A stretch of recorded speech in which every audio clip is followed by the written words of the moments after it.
दोस्तों, सभी दीवाने दौलत का अगला भाग है ये, दौलत मांगे खून। सभी दीवाने दौलत की आपने नहीं पढ़ी हो तो यहाँ से पढ़ लेना, या आगे एक किताब आगे डाल रखी है, ये कहानी है। अब ये शुरू करते हैं दोस्तों। परंतु चंद्रसेन सकाल की मनोभावना की अनभिक्त शिवराज के साथ नियंत्रण अपनी मंजिल की तरफ अग्रसर होता जा रहा था। कई दिनों की यात्रा के बाद नक्शे के मुताबिक यह जगह हमारी मंजिल से ज़्यादा दूर नहीं है। फिर तो आज हम रात यहीं गुजारनी चाहिए। शाम ढल चुकी है, हमारा आगे बढ़ना खतरे से खाली नहीं है। तुम्हारा कहना उचित है सकाल। आओ अंधेरे से पूर्व हम किसी सुरक्षित स्थान पर डेरा डाल लें, और थोड़ी चढ़ाई चढ़ने पर वो देखो युवराज, मेरे विचार से यह गुफा रात बिताने के लिए उपयुक्त है। और लेकिन फिर भी कुछ सोचने का चंद्रसेन थाल से बोला, सकाल तुम यहीं युवराज के पास ठहरो, मैं गुफा का मुआयना करके आता हूँ जी।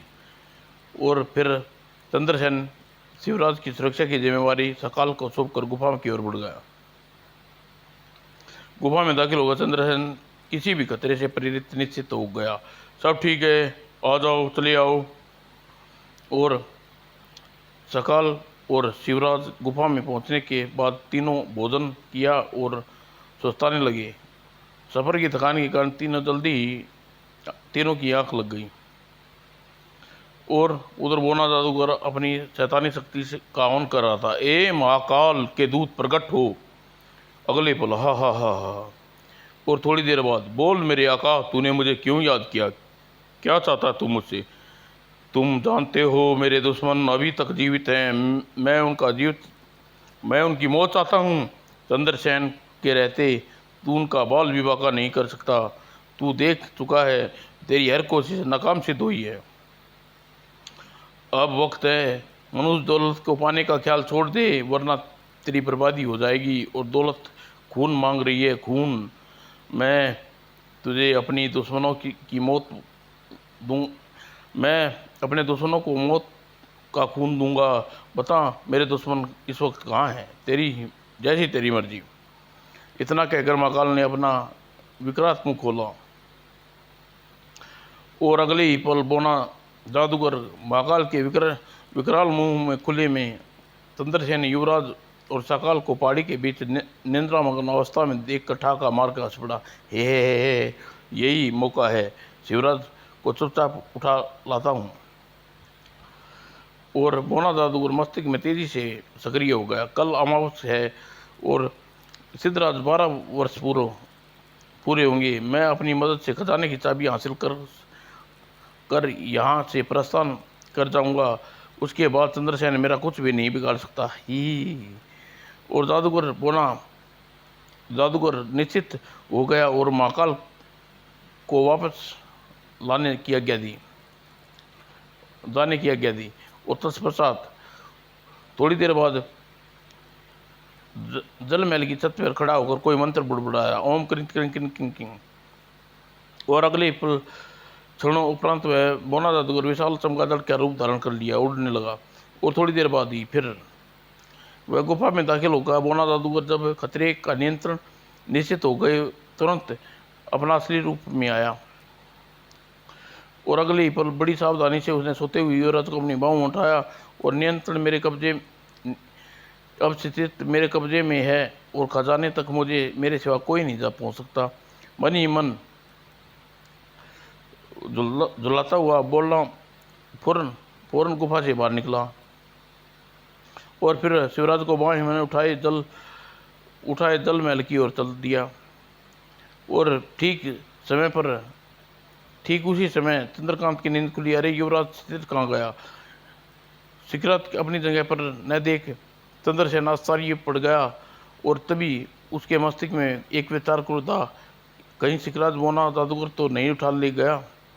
और विचार आते ही मन में विशाल जागृत बोला, सिकराज शिवराज का जीवन खतरे में है, हमें फौरन उसकी मदद के लिए पहुंचना चाहिए, चलिए। और जल्दी ही दोनों अपने हथियारों को संभाले और गुफा से बाहर निकल आए। और उन्होंने खोजने पर पहाड़ी की चोटी पहुंचे और देखिए वो मेरा, ओह मेरा शक ठीक निकला।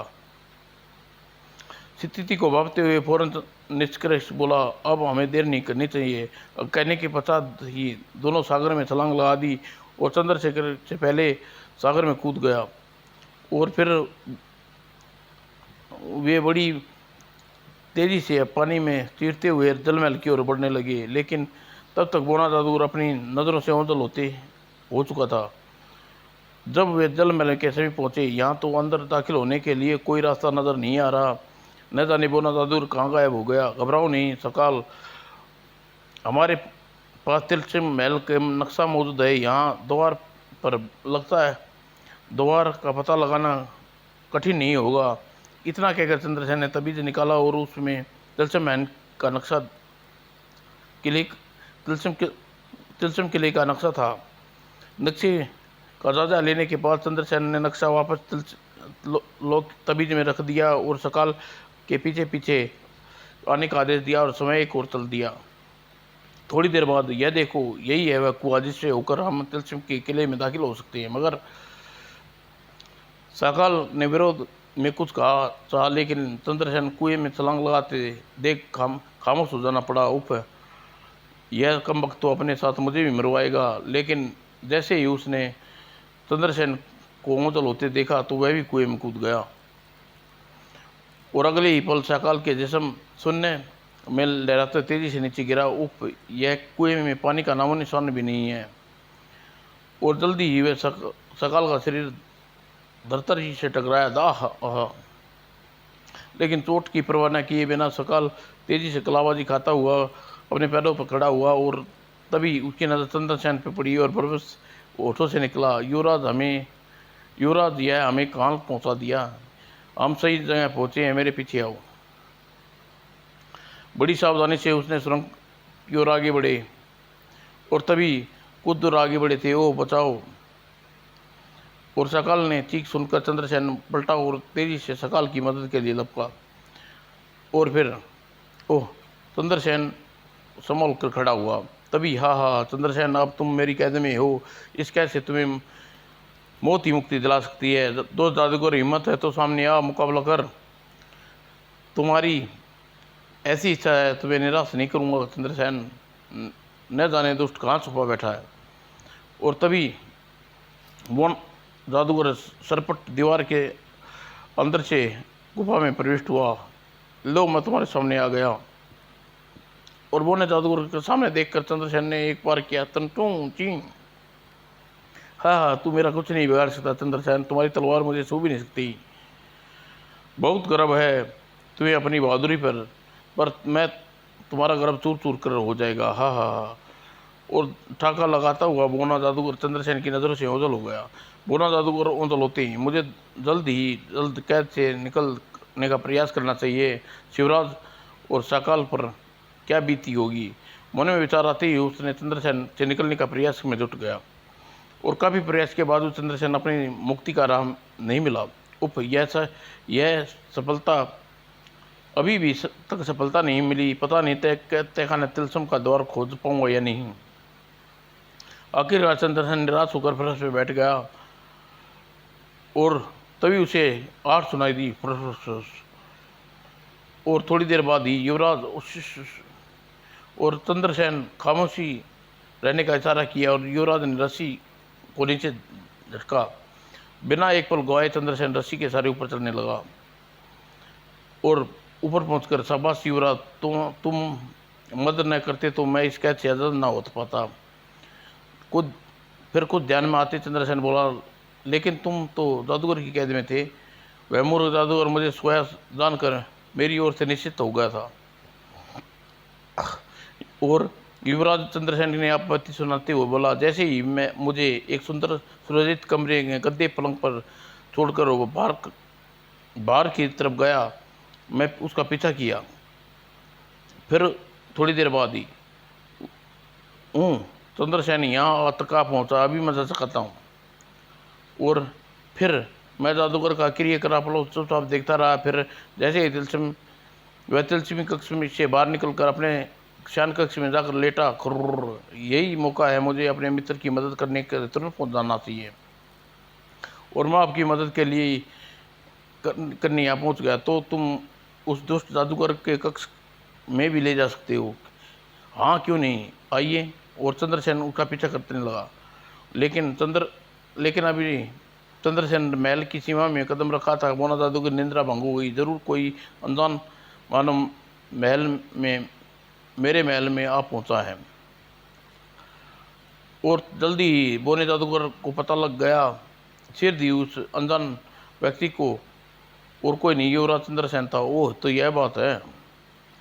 लेकिन अभी इसने मेरी ताकत का पता नहीं। चंद्रसेन को चींटी की तरह मसल कर रख दूंगा। शायद उसकी मौत उसे यहाँ लेकर आ रही है। हाँ। और फिर चंद्रसेन बोने जादूगर को खतरनाक इरादे से अनभिक्त महल में भीतर शीश महल तक आ गया।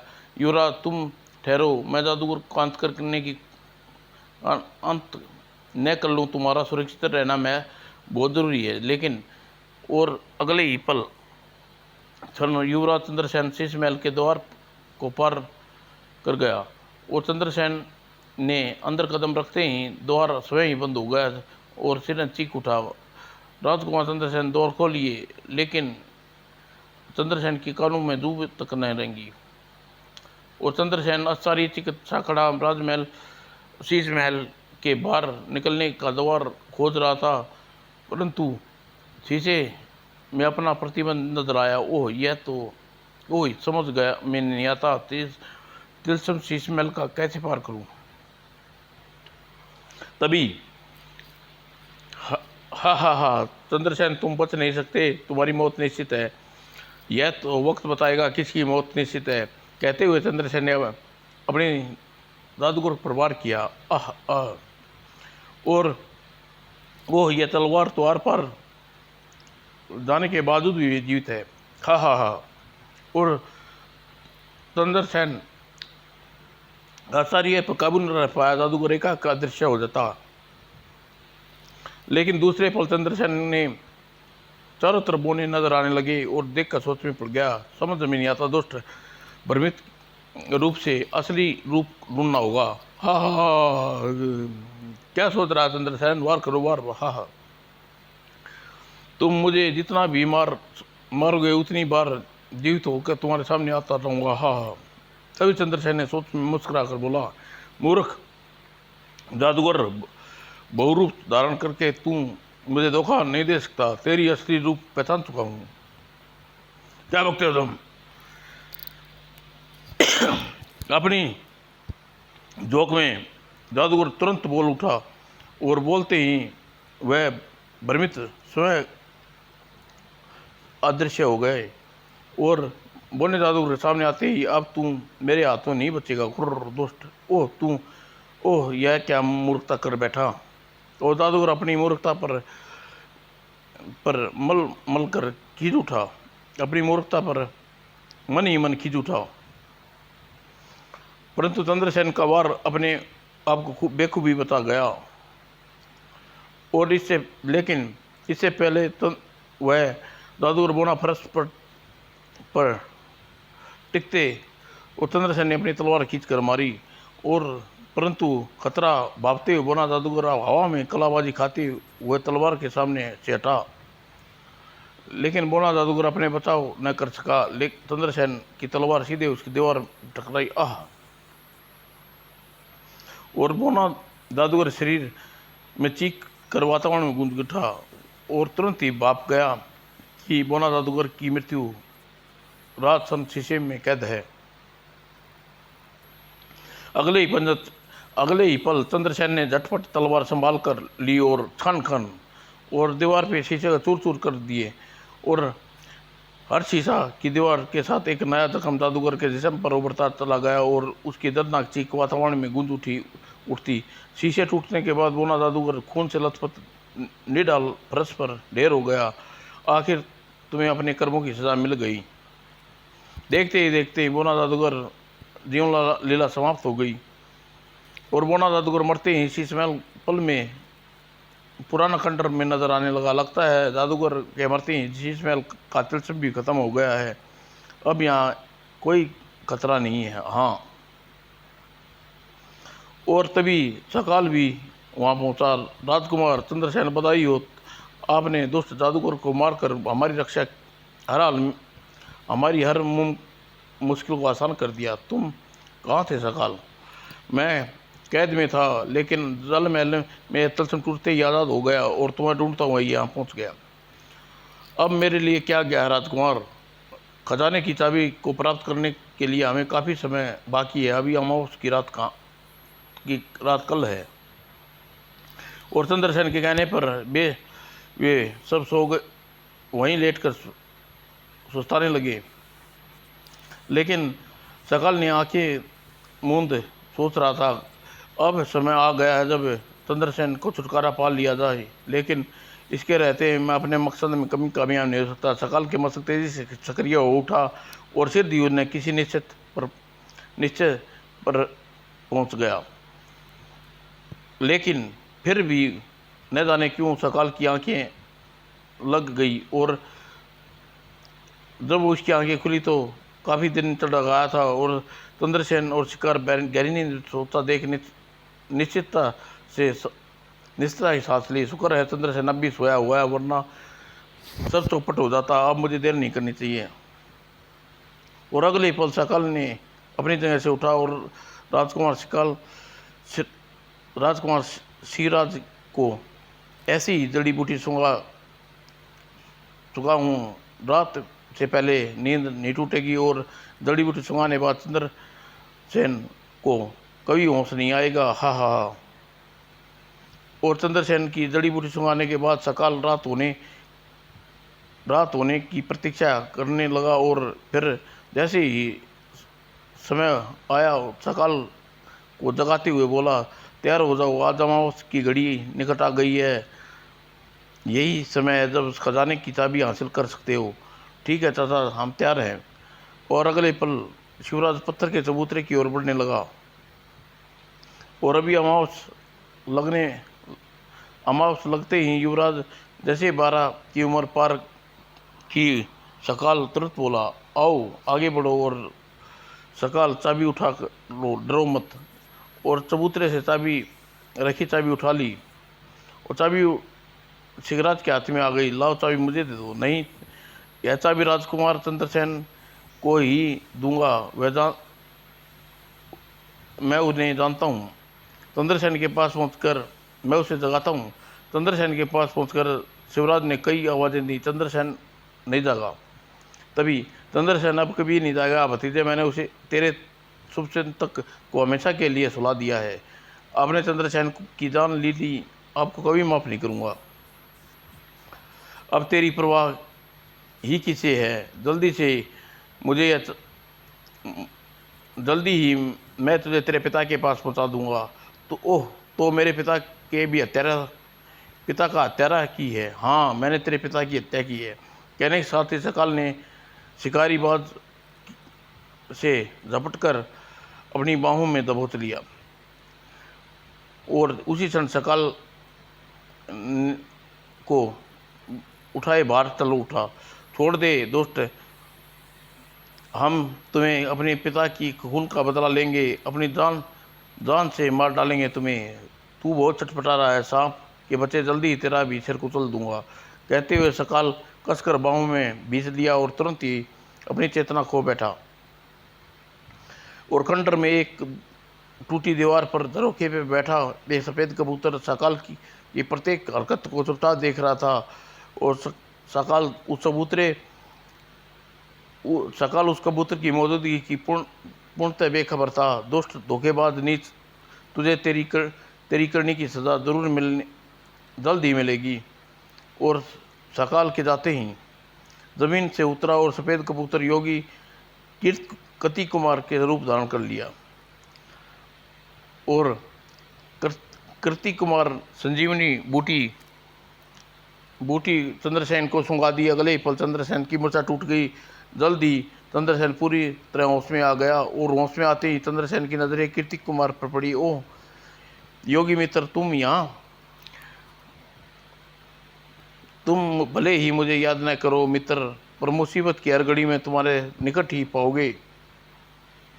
और योगी कीर्ति कुमार के सब सुनकर चंद्रसेन शिवराज का ध्यान ख्याल आया। अरे वह युवराज और शिवराज शिवराज युवराज कहाँ गए? और तब चंद्रसेन ने ध्यान बरपे से उसको चबूतरे पर आकर्षित हो गया और चाबी रखी थी। ओह, यह चाबी! वह दोस्त सकाल शिवराज को चाबी लेकर भाग गया है मित्र। और चंद्रसेन की सोच में पड़े देख कीर्ति कुमार ने सच्चाई उसे बताई। अगले आगे बोला, युवराज शशिराज की जान खतरे में है मित्र, न जाने उसे कहाँ ले गया है। मैं जानता हूँ वह यह भी जानता हूँ सकाल उसे कहाँ ले गया होगा। तो फिर देर इस बात की मित्र, चलो वहीं चलते हैं। और अगले ही पल चंद्रसेन योगी कीर्ति कुमार के साथ चल पड़ा। और उधर सकाल उस जब बेहोश शेषराज को लेकर खजाने के दौस्त किले के बाहर पहुंचा तो रानी सिवान के वफादार सैनिकों के साथ पहले ही वहां डेरा डाले हुई थी और सकाल के मुख से उसकी सफलता की सुनकर अपने खेमे में ले आई और पुलकित स्वर में बोली, चंद्रसेन का काम तमाम कर तुमने हमारे रास्ते पर हर रुकावट को दूर कर दिया है सकाल। अब शाही खजाना सिर्फ हमारा है और तुम फौरन जाओ और बलि की तैयारी शुरू कर दो। सूर्य उदय के साथ ही हम चंडी माँ के दरबार में शिवराज की बलि चढ़ाकर किले में की पहरा दे रहे प्रेत आत्माओं को अपने वश में कर लेंगे। जो गया महारानी, हाँ हाँ। और कहने के साथ ही खेमे से बाहर निकल गया। और सकाल के जाते ही रानी सवीना शिवराज को होश में लाने का प्रयास में जुट गई। जल्दी शिवराज होश में आ गया। और रानी माँ, आप हम कहाँ हैं? सकाल चाचा हमें मार डालेंगे। नहीं बेटे, तुम बिल्कुल सुरक्षित हो। आप ठीक नहीं जानती रानी माँ, सकाल चाचा खूनी हैं, उन्हें हमारे पिता की हत्या की है, उसने बदला लेंगे। अवश्य बेटे, सकाल सजा तुम्हारे ही हाथों मिलेगी, परंतु तुम्हें अपनी थकान दूर कर लो। इतना कहकर सवीना चांदी के बर्तन से पेय निकाला और शिवराज की तरफ बढ़ाई। लो बेटा, यह शरबत पी लो, सारी सफ़र की थकान दूर हो जाएगी। शिवराज ने पेय का प्याला रानी सवीना के हाथों में ले लिया और घोंटों पर लगा लिया। लेकिन जैसे ही शरबत के 2-4 घूंट भरी शिवराज के गले से उतारी, आह, यह मेरे वश में, उफ, यह मेरे वश में रहेंगे शिवराज, अब तुम वही करोगे जो हम कहेंगे। और अगले ही क्षण क्या हो गया? ओ रानी माँ, हमारा सर चकरा रहा है। तुम्हें कुछ नहीं होगा शिशराज, तुम्हारे बिल्कुल ठीक हो। तुम स्वेच्छा से चंडी माँ को अपनी बलि देने के लिए लायक हो। हाँ, आप ठीक कहती हैं, हम बहुत खुश हैं। हम चंडी माँ को अपनी खून का भेंट देना चाहते हैं। तो आओ हमारे पीछे, आओ, तुम्हें चंडी माँ के दरबार में ले चले। हाँ, हम आ रहे हैं रानी माँ, चंडी माँ हमें बुला रही है। और कुछ देर बाद सवीना के अनुसार अनुसरण करते हुए शिवराज मंदिर की ओर बढ़ गया। और भोर का मंदिर में प्रकाश का वातावरण फैलने लगा था। और उधर कुछ ठीक उस समय देखो मित्र, रानी सवीना युवराज को अपने वश में करके बलि देने के लिए दे जा रही है। सवीना अपने इरादे में कभी कामयाब नहीं होगी योगी मित्र, मैं यह बलि नहीं होने दूंगा। और कहने का सवीना तरकस में तीर कमान पर चढ़ाया और अगले ही पलक झपकते ही तीर सही निशाने पर जा धंसा। आह! और सवीना की दर्दनाक चीख से वातावरण कांप उठा और मंदिर में बलि की तैयारी में जुटा सकाल चीख उठा सुनकर। अरे, यह सवीना की चीख है, मुझे फौरन कारण का पता लगाना चाहिए। अगले ही पल दौड़ता हुआ मरणार्थ सवीना के पास पहुंचा। सवीना, यह सब कैसे हो गया? यह बाण तुम्हें किसने चलाया? सकाल। सवीना इतना कह सकी और जीवन लीला समाप्त हो गई। तभी सकाल, जिस दौलत को हासिल करने के लिए तुम लोगों का खून की होली खोली, वह तुम्हारे हाथ में कभी नहीं आएगी। यह दौलत तुम्हारा खून मांग रही है। और जैसे ही सकाल की नज़र चंद्रसेन पर पड़ी बुरी तरह बौखला गया। ओह, तुम जिंदा हो? हाँ, तुम्हारे गुनाहों की सज़ा देने के लिए मैं अभी जिंदा हूँ। ठीक है। उसी समय सबीना के सम्मोहन से मुक्त हुआ युवराज से बोला, इस शैतान की सज़ा हम देंगे दोस्त। राजकुमार, बदले में हमारे पिता को वचन दिया था कि इसे खून का बदला हम जरूर लेंगे। और कहने के साथ ही शिवराज ने जमीन पड़ी सकाल की तलवार उठाई और खचाक जब चंद्रसेन की काल ने कीर्ति कुमार का मुख दर्शक की तरह सकाल की मौत का नज़ारा देखते रहे। और सकाल की मौत जैसे ही खून की प्यास बुझी, अचानक ही भयानक गड़गड़ाहट के साथ धरती कांप उठी और किले की दीवार टूट गिरने लगी। ओह, खतरा भागते हुए चंद्रसेन, कीर्ति कुमार और शिवराज अति दूसरी दिशा में दौड़ पड़े। और खतरे की सीमा से बाहर पहुंचकर चंद्रसेन निश्चित सांस छोड़ते हुए युवराज से बोला, अब कोई खतरा नहीं है युवराज। मुझे अफसोस है कि दौलत पर तुम्हारा अधिकार था, मैं उसे तुम्हें नहीं दिला सका। अफसोस क्यों करते हो दोस्त? करते हो हमें तो हमें दौलत मिल चुकी है दोस्त, हमें तो उससे बड़ी दौलत मिल चुकी है। मैं समझा नहीं युवराज, तुम किस दौलत की बात कर रहे हो? आपके प्यार की दोस्ती की बड़ी दौलत हमारे नहीं हो सकती दोस्त। इस दौलत को हमसे कोई नहीं छीन सकता, न चुरा सकता है। शिवराज चंद्रसेन की बातों से निरुत्तर कर दिया। और योगी कीर्ति कुमार मन ही मन मुस्कुराते हुए सोच रहा था, छोटी सी उम्र में इस बालक के जीवन का कितना बड़ा सच्चाई का ज्ञान ले लिया है। अगर यही सत्य है को जान ले तो मोह, क्रोध, पाप नामो निशान मिट जाएगा और तुरंत मिट जाएगा। समाप्त दोस्तों।